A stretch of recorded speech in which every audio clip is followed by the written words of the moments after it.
Okay, we have Brad Hogg with us, and I'm so sorry to interrupt on your reading time, but Yeah, I'm just going through the Sachin Tendulkar book and just seeing if he actually reminisces about the time that I got him out once, oh, um, but I can't find it. And I'm looking in the index as well, and I can't see 1 GB Hogg. So Sachin, you've got to rewrite the book or update it. Uh, but it's a good that's read. an important piece of history that should be in there. No, a little bit of a gag there, but no, what an absolute legend, Sachin Tendulkar, and we've got rid of a couple of legends in Rohit Sharma and Virat Kohli out of the Indian Oh Test yeah, team now. Who's going to come through and be the next legend? So that's probably one thing that we're going to find out in the next couple of years. absolutely, and especially England will be a litmus test for this new young team with Shubman Gill at the helm, and now all eyes are on Shubman Gill and his men and how they prepare for this grueling five-match Test series. But of course, joining us here is Brad Hogg, and who better to talk about the role of spin in English conditions than Brad Hogg, and someone who's mastered the art himself. But thank you so much for being here. Hope you're doing well, Brad. I really wanted to start off by talking about Kuldeep Yadav because, Yep. Michael Clark has spoken about it. Many pundits have said that he could be the trump card for India in England. And from one Chinaman to another, how do you assess, first of all, before we start with England, how do you assess, how he's evolved in the past couple of years and now he's making his comeback in the Test team? Look, I think it's just great. And any young fella out there or young player out there, whether male or female, you're going to have your ups and downs as you go through your career. And Kuldeep Yadav has had that. And you have a taste of international cricket, then you've got to go back and reassess. Right, I've had this taste. I've got these skills. This is where I was really strong. This is where my weaknesses are. What do I have to add to my game, both physically, technically, and mentally, to make sure that when I get that next opportunity, I'm right for the picking and I'm ready to go. And most of it with Kuldeep Yadav was just trying to get his action a little bit straighter, come over the top and get a little bit more overspin. But the other thing is just that belief within himself as well to be in that contest. And mostly anyone out there, out the top of their game or playing at the highest level, you've got the skill. Mainly, it's about the mental process, and I think he's really improved there as well as getting that overspin. And I think he really needs that overspin over in England. Yeah, and when you talk about Kuldeep's skill set, especially, he has been more consistent without losing that aspect of mystery. What do you think has been, the secret behind that? Oh, just a more stable foundation out the crease. Beforehand, he was sort of moving that front foot across. He was bringing his front arm across his body as well. So he's bowling more front on, but he's a little bit more side on at the present moment. And that's creating that consistency, and he's getting better shape on the ball as well. And every now and then he's going to lose that. Shane Warne, he went through his ups and downs with his action as well, but he knew what his foundation was, and he knew when he was actually losing it, and he had those little triggers to be able to get back on song and get that action in sync and get the delivery that he wants out the other end. And I think over in English conditions, especially with England, who love to sweep against mystery spin, against the likes of Kuldeep Yadav, you do need that ball to have that extra bounce so that you get that top edge as well. And I think that's one thing that Kuldeep has really added to his armoury. He's got great variation. He's very hard to pick. And I think it's great that he's back in that Test team. And I think he is going to be the difference in this series. Now, if you were to give Kuldeep an advice on how to bowl in English conditions that necessarily do not suit spin, and what pace to bowl at, how do you outwit the batters over there? Oh, look, I think you adjust to each different ground that you play in over there, and I think with the Duke ball is a little different as well. I found the Duke ball rather slippery when I was playing over in English conditions. I preferred the white ball game over there with the Kookaburra. You seem to have more grip. So I think that's one thing with players that are playing all formats and in different conditions and having a variety of balls. You've got to have those balls in your bag and make sure you just pull them out every now and then and get used to them and keep that grip. And that's one thing that I really loved about Ashwin, and I think Kuldeep Yadav could learn from Ashwin, is that if there was a challenge out there, something that was a little different that you had to learn and grow your game, he went out there and just trained hard and really took on those challenges. And one of those challenges is working with the Duke's ball. But Kuldeep's been over to England before. He's had a taste of it, so he knows. As long as he's learnt from those experiences over in England beforehand, whether it's just in the nets or so forth, as long as he learns from them, talks to Jadeja, who's been over there a long period of time as well, he'll be able to get those coping mechanisms and get the right plan in place to be able to really ignite over there in England. I think England is a great place to bowl spin, especially leg spin. Shane Warne loved it over there. Stuart McGill loved it over there. I loved it over there. It's just one of those things for leg spinners. It's great conditions if you can get the ball in the right area. Would you play him in Leeds? Would you have him in the playing 11? I'd play him in every team. If I was going through the Indian bowling lineup, I'd probably have Jadeja in there as one of the options, batting deeper down. You would have Pandya batting at number 6. I think Pandya's over there, isn't he? Just let me get there. Who have we got over there? Who's the keeper that we're going to have over there? We've got Rishabh Pant, Dhruv Jurel and KL Rahul. What was it? I was saying Pandya, wasn't I?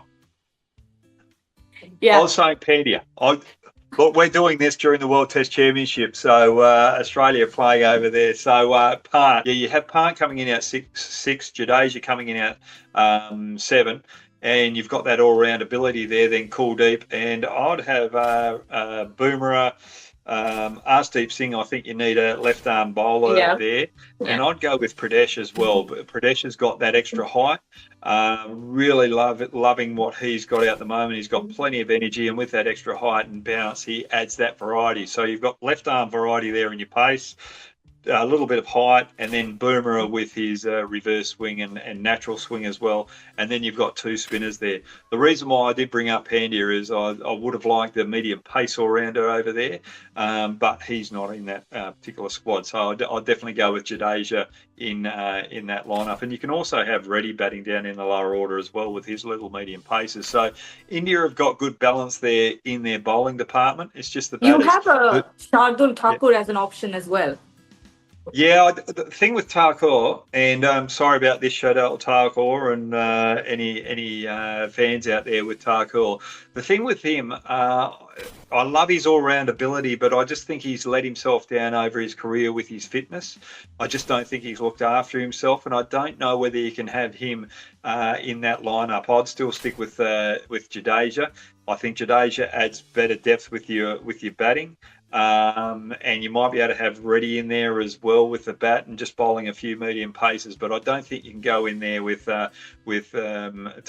I just don't think he's fit enough. I don't think he would play all 5 Test matches. I think if you rock up and conditions look as though, or the pitch is green and it's going to seam, and it looks as though it's going to be overcast for 3 or 4 day period through the Test match, you might think about playing Shardul Thakur. But I wouldn't be rushing in there if and having him in my main 11. I just don't think his fitness will be up to it for the 5 Test matches. Yeah. Now you started the show by saying that you've got you don't have a Rohit Sharma and a Virat Kohli anymore. Now that's a gaping void in the dressing room when it comes to experience, when it comes to batting ability. Yep. How does the team tackle with that? Look, it's very simple. I think Gambia, the coach there, I think he's the right man for this job. He reminds me of a Justin Langer, where you need someone who's strong out the helm to take the fire, but also to bring these young troops through. We've seen him do it out KKR. KKR had success with him there. So he has that ability to bring the young troops through. So I think he's fantastic. I'd like to see Naya play a lot more. I'm just going to put my glasses on because I've got the lineup there. Shubman Gill will be opening the batting, and I'd have him opening the batting with Jazwell probably. Then you got coming in at 6, as I said, but you'd have KL Rahul, Naya there, and I'm just trying to figure out who would you have in there as well. I'd actually have Sadarasan in there as well, coming in at number 3. Yeah. So you've got a lot of youth up there. Sadarasan, the way that he played in the T20 games, I just thought he's got a fantastic technique. Just love the way that he plays the ball late. He's able to hit those gaps behind point while still playing a straight bat and work off his pads. So I think he's got an excellent technique there of playing the ball late. I'd like to have him batting, opening the batting, and might have Gill at number 3, but I still like that right-hand, left-hand combination. And I think Sadarasan's probably going to be the best bat out of those 3 going forward. So I think he's probably best suited out 3 or maybe 4, and have the experience of Naya coming in out 3. And then you have Rahul and Pant and Jadeja coming in that middle order, where you've got that experience. And hopefully the new ball, the shine's been taken away from the new ball. They can really stamp their authority there and then go into that second new ball and really take the game away from England. So that's how I'd really go about it with the lineup that they've got there now, or the squad that they've got. I think Naya, I think he definitely needs another opportunity. He was a shining light there when he first came on the scene. Give him another opportunity, and I just love the way that there was a few touches of his brilliance through the IPL. I know that's T20 cricket, but he's got a solid defence. Get him in there. Well, talking about Shubman Gill, there's a lot of weight on his shoulders at this point, but and England can be the make or break, and the later series as well. But is there more pressure, do you reckon, on Gill the batter or Gill the captain? Look, if I was the BCCI and management of BCCI, I would be going over to England and going, right, we really want to win this series, but we've got a new team, we've got a new captain. We have to make sure we give all of these youngsters the support that they need moving forward. We're going into a new era. So we're going on to opposition into foreign territory. So for me, it's just about supporting and learning. It's about the future, not about so much today. Yes, we all want the success. We all want that win today. But if they lose the first test match, it's about how they rebound from the second test match. And one thing that I'll be really looking at is how these youngsters adapt to test match pressure and how they're growing throughout the series. And with that growth throughout the series, once they find their feet at this arena, Gill finds his captaincy. The other players that are just starting out, Sadarasan and Jazwell, are getting more exposure. As they start to find their feet and really take control and take over the mantle of Rohit Sharma and Virat Kohli, and they really find that culture within there, all of a sudden they can really take the game away.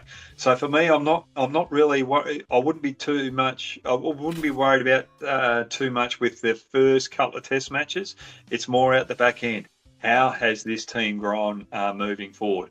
And once they get a strong culture and they build that strong culture, and they've had a few lessons of losses, and then they turn those losses into wins, they become a stronger unit, and they're learning, they're growing, and they'll be better off for it down the track. And when they come back down to Australia, because they've had that tough initiation as a new group in England, they'll be better fit to take on Australia down here, which is probably the second hardest tournament that they'll have outside of their country.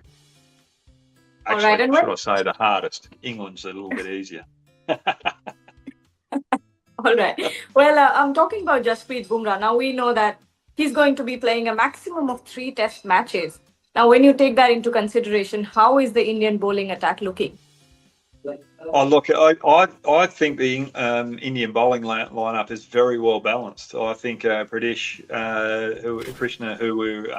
I alluded to earlier, I think he's got the fitness, he's got the capability of playing all 5 Test matches, and I think he's going to be the glue of this bowling attack.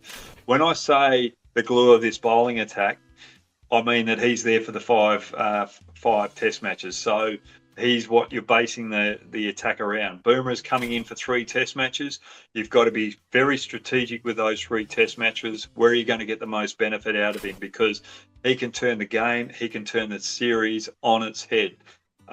So you want to make sure that you play him out Lords definitely, and probably Warwickshire. And I don't know where you'd play him in the other 3 Test matches, but you want to make sure you play him in those crucial games where I probably wouldn't even play him in the first Test match actually, and I'll just go, right, England, we don't have Bumrah, and you could just see England going, oh, they don't have Bumrah, that's good, we don't have Bumrah. But then they were going to worry about him in the second Test match, and if he turns the tide in the second Test match, then all of a sudden England are playing catch up rather than so forth. So I'd have a little bit of byplay there. But Siraj or Akashdeep, I love Siraj's energy, so I'd be swapping Bumrah and Siraj, just rotating those two, and I'd be having Krishna as my bowler that plays the whole time. Akashdeep, I think he would be great in Lords using that slope, but I just think you need that extra pace and bounce, so that's probably why I'd play Siraj in front of Arshdeep Singh when Bumrah is not there. Oh, but not Arshdeep Singh, Akashdeep. You've got to have Arshdeep Singh in there because he's a left-hander and he just has that different angle. All right. Well, thank you so much, Brad. That was a lovely chat. Thank you so much for being here and giving us your time. Thank you. Thanks very much, Kangi. And I'm going to get back to my book. Of course. Right, there we go. Oh, some good pictures in here. Thanks very much, guys. All right. See you. Thank you. Bye. Bye.